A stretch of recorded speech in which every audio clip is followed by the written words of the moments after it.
Oke, selamat pagi. Kita lanjutkan ya. Untuk soal yang ketiga, saudara silakan mencoba sama seperti dua soal yang sudah kita jelaskan sebelumnya. Nah, hari ini saya akan coba lanjutkan dua slide yang tersisa di pertemuan sebelumnya, yaitu tentang variabel dan parameter di dalam prosedur. Konsep parameter itu adalah ketika suatu prosedur itu dipanggil, ya, maka akan terjadi pertukaran data, ya, data yang dikirim di dalam prosedur ke program utama atau sebaliknya dari program utama ke prosedur. Nah, pertukaran inilah yang akan nanti melalui parameter. Ya, nanti detailnya kita lihat di contohnya. Nah, konsep parameter ini ada dua. Ya, ada parameter aktual dan ada parameter formal. Ya, parameter aktual itu adalah parameter yang kita sertakan pada saat prosedur dipanggil. Ya, pada saat prosedur dipanggil, yang nanti akan dilaksanakan proses berikutnya apa yang diinginkan. Nah, ini biasanya disebut sebagai argumen. Misalkan contohnya gini, prosedur input data, dalam kurung, apa argumennya. Nah, itu adalah disebut parameter aktual. Ya, parameter yang kita kirimkan. Kemudian ada yang namanya parameter formal. Ya, parameter yang kita tuliskan pada definisi prosedur di atas. Ya, jadi pada saat kita mendeklarasikan prosedur di atas, kita mendeklarasikan sebuah parameter yang isinya adalah bertipe formal. Ya, parameter formal. Oke, itu untuk parameter. Jadi konsep parameter. Ya, jadi sebuah prosedur nanti akan ada dua, apakah aktual, apakah formal. Kemudian yang berikutnya, di dalam prosedur juga ada yang namanya variabel. Ya, variabel. Variabel yang sifatnya lokal, yang hanya berlaku di dalam prosedur itu, sedangkan ada variabel yang sifatnya global. Hampir seluruh prosedur itu akan bisa dibaca semuanya. Nah, cara mendeklarasikannya gimana? Kita bisa deklarasikan prosedur itu bertipe lokal hanya di dalam prosedur itu sendiri. Hanya di dalam ya. Kalau kita mau yang global, deklarasikannya di atasnya, di bagian utamanya sebelum prosedur yang kita deklarasikan tadi. Oke, ini dua ya. Nah, sekarang akan kita coba eh, contohnya nih sekarang ya. Contoh. Oke, silakan buka editornya. Editornya buat file baru, saya buat di sini. Oke. Misalkan gini contohnya. Eh, kita akan membuat sebuah prosedur ya. Prosedur menjumlahkan dua bilangan.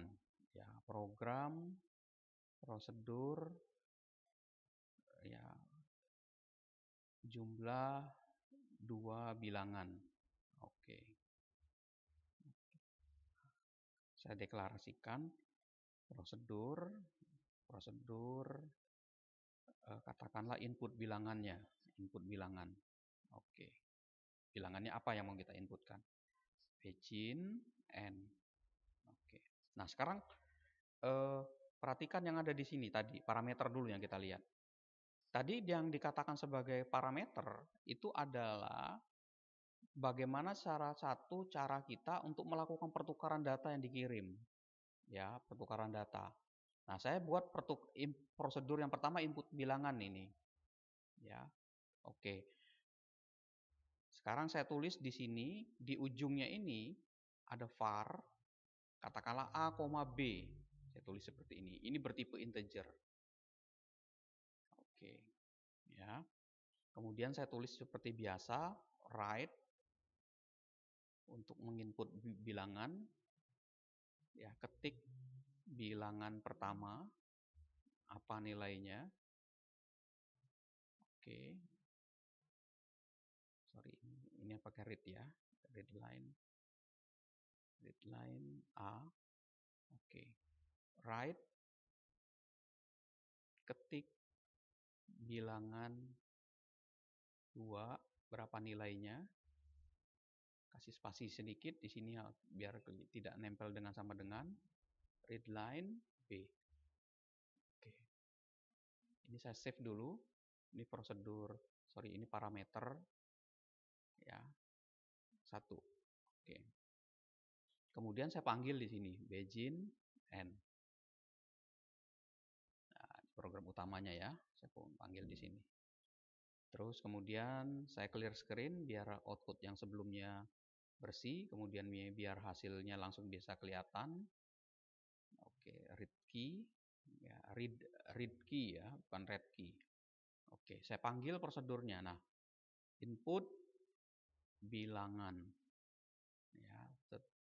Oke.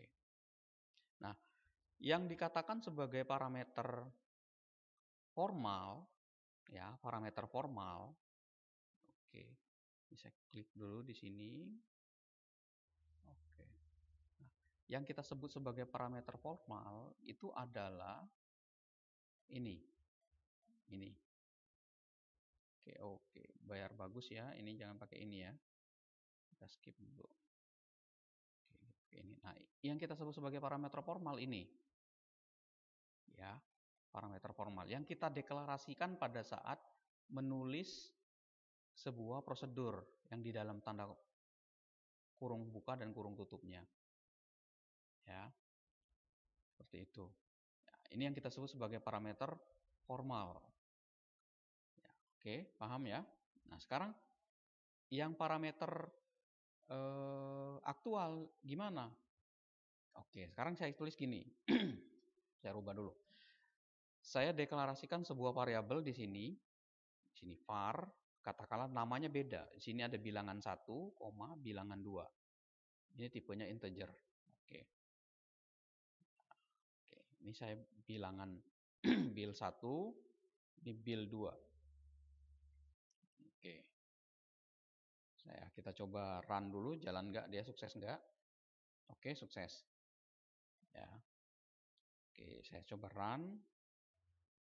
Sorry, ini sudah di oke. 1, 2. Oke, gitu ya. Nah, sekarang saya coba ulangi lagi. Oke. Oke. Yang pertama adalah tadi parameter aktual. Sorry, parameter formal ini. Ini yang kita sebut sebagai parameter formal. Ya, parameter formal ini. Parameter formal. Ingat ya, parameter formal adalah parameter ya yang kita tulis pada saat kita mendefinisikan sebuah prosedur. Nama prosedurnya apa? Input bilangan. Parameter formalnya adalah A dan B. Kemudian yang disebut sebagai parameter aktual adalah parameter yang kita tulis pada saat pemanggilan sebuah prosedur. Nah, ini yang kita tulis nih. 2 ini kita sebut sebagai parameter aktual. Nah, ini kita sebut sebagai parameter aktual. Oke, ini saya sebut sebagai parameter aktual. Parameter aktual. Oke. Oke. Ya.